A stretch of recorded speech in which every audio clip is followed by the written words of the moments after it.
Hello dear friends, तो मैं हूं आरती। संस्कृति आईएएस यूट्यूब चैनल पे आप सभी का स्वागत है। मैं हाजिर हूं एक नए विषय को लेकर के। आज हम बात करने वाले हैं माई ईक्यू कोच के बारे में। इस समय हमारी आधी से ज़्यादा आबादी एक समस्या का शिकार है। आधी तो ज़्यादा हो जाएगा, फिर भी अगर हम सबको इंक्लूड करके देखें तो आजकल लोग ज़्यादा ही मेंटल डिसऑर्डर या कह सकते हैं मेंटल इलनेस का शिकार हो रहे हैं, जिसमें आता है एंजाइटी, डिप्रेशन, अजीबोगरीब थॉट्स हो गए, सुसाइडल थॉट्स हैं। ये सारे लगातार हमें बढ़ते हुए दिखाई दे रहे हैं।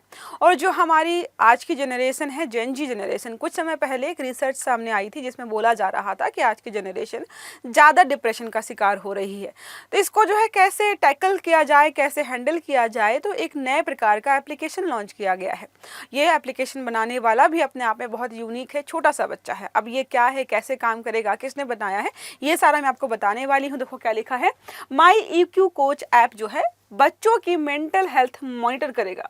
तो समस्या ये होती है कि हमें पता ही नहीं चल पाता है कि कब किसकी मेंटल हेल्थ किस प्रकार से खराब हो रही है। अगर हम उसको ट्रैक कर पाए कि अच्छा इसका 2 दिन से बिहेवियर ठीक नहीं, और पेरेंट वहीं पर बातचीत करके चीज़ों को सुलझा ले, तो हो सकता है समस्या स्टार्टिंग में ही सॉल्व हो जाए। समस्या यहाँ पर यही थी कि पेरेंट्स को हफ्तों महीनों तक पता नहीं चल पाता है, या कई बार बच्चे सुसाइड कर लेते हैं, तब जाकर के पेरेंट्स को पता चलता है कि अच्छा उनका बेटा परेशान था, बेटी डिप्रेस थी, या एंजाइटी का शिकार थी, डिप्रेशन का शिकार थी, और पेरेंट्स को पता नहीं था। तो क्या लिखा हुआ है यहाँ पे, एमिटी इंटरनेशनल स्कूल का बच्चा है साकेत के 8 वर्षीय छात्री दिशार्थ महाजन ने माई ईक्यू कोच नामक एक एआई आधारित मोबाइल एप्लीकेशन विकसित किया है।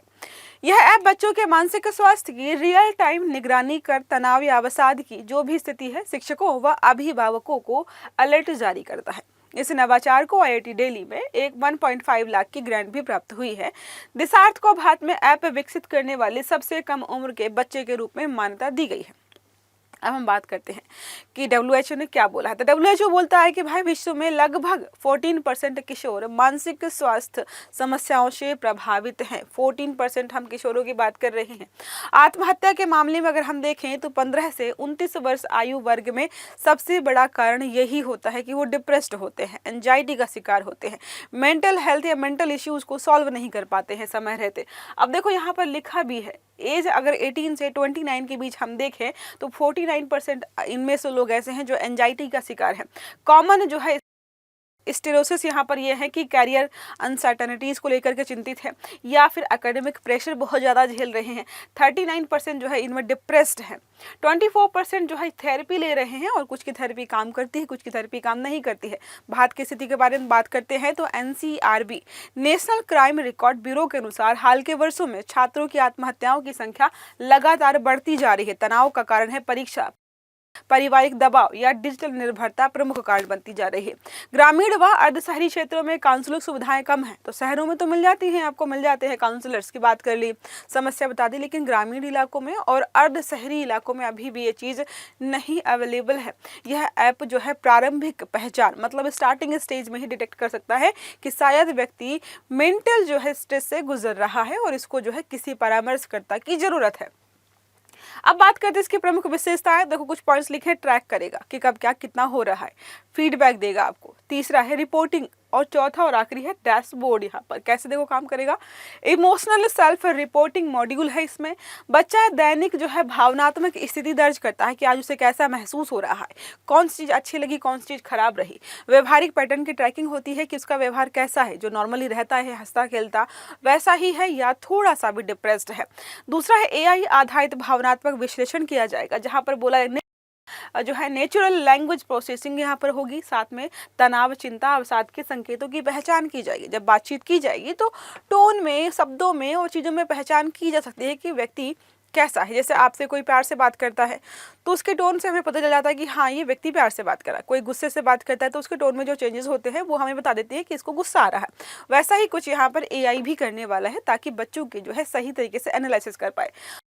प्रोडक्टिव अलर्ट सिस्टम यहाँ पर लगाया जाएगा, जोखिम स्कोप जनरेट करने या अलर्ट भेजने का काम करेगा। अभिभावक और शिक्षकों दोनों को जाएंगे कि भाई स्कूल या क्लास में मान लीजिए 25 बच्चे हैं, सबका जितना भी स्कोर है, सेफ है, अनसेफ है, मॉडरेट लेवल क्या है, वो सबको जाएगा। घर वालों को भी भेजा जाएगा और यहाँ पर टीचर्स के पास भी रहेगा। डिजिटल कोचिंग, बात करते सकारात्मक संदेश और जो है माइंडफुलनेस सुझाव दिए जाएंगे। समस्या आधारित मार्गदर्शन है, समस्या को देखने के आधार पर मार्गदर्शन दिया जा रहा है।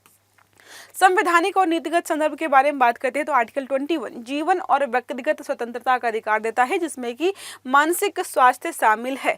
आर्टिकल 39 भी बच्चों के स्वास्थ्य विकास का संरक्षण, अगर वो किसी भी चीज से परेशान है, एंजाइटी या जो है स्ट्रेस्ड है, तो जाहिर सी बात उनका विकास नहीं हो पाएगा।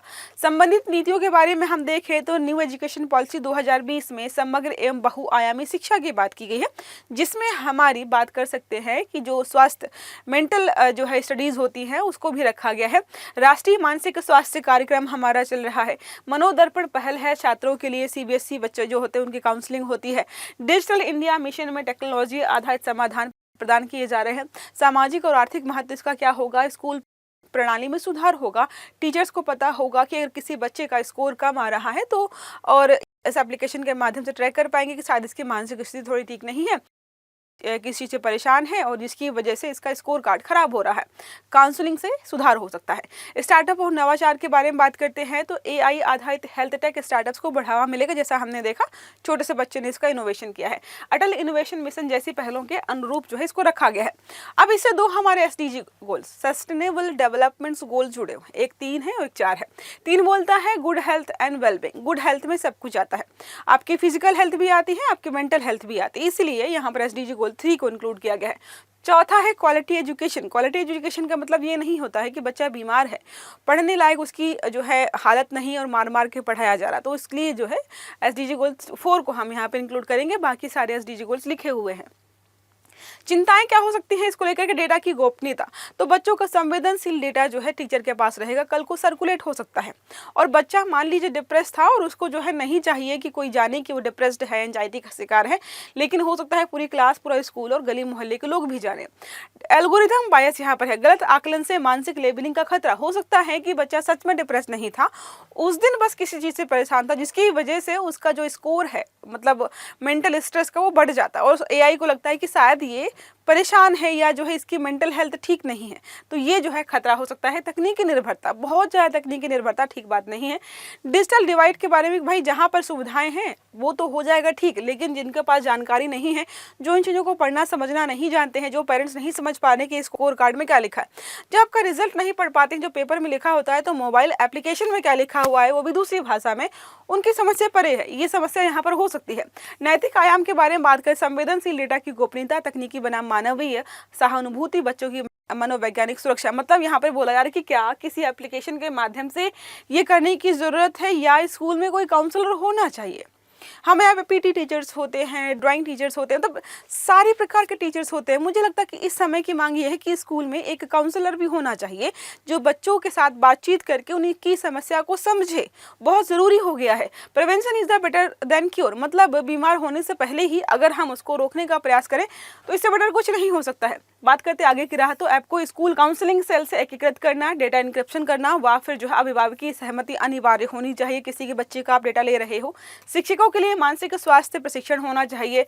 पायलट प्रोजेक्ट के बाद जो है मतलब अभी इसको राष्ट्रीय स्तर पर लागू नहीं करना चाहिए, कहीं पर स्टार्ट करके देखना चाहिए कि कैसे काम कर रहा है। अगर ये सफल होता है तो बाद में हम इसको पूरे भारत के स्तर पर लागू कर सकते हैं। छोटा सा आर्टिकल था, आई होप आपको समझ में आया होगा। अगर वीडियो अच्छा लगा है तो लाइक करना है, चैनल को सब्सक्राइब करना है, बेल आइकन भी दबाना ताकि इस प्रकार के जितने भी आर्टिकल्स हैं वो सारे आपको समय पर मिलते रहें। तो अच्छे से पढ़िएगा। Have a good day, thank you.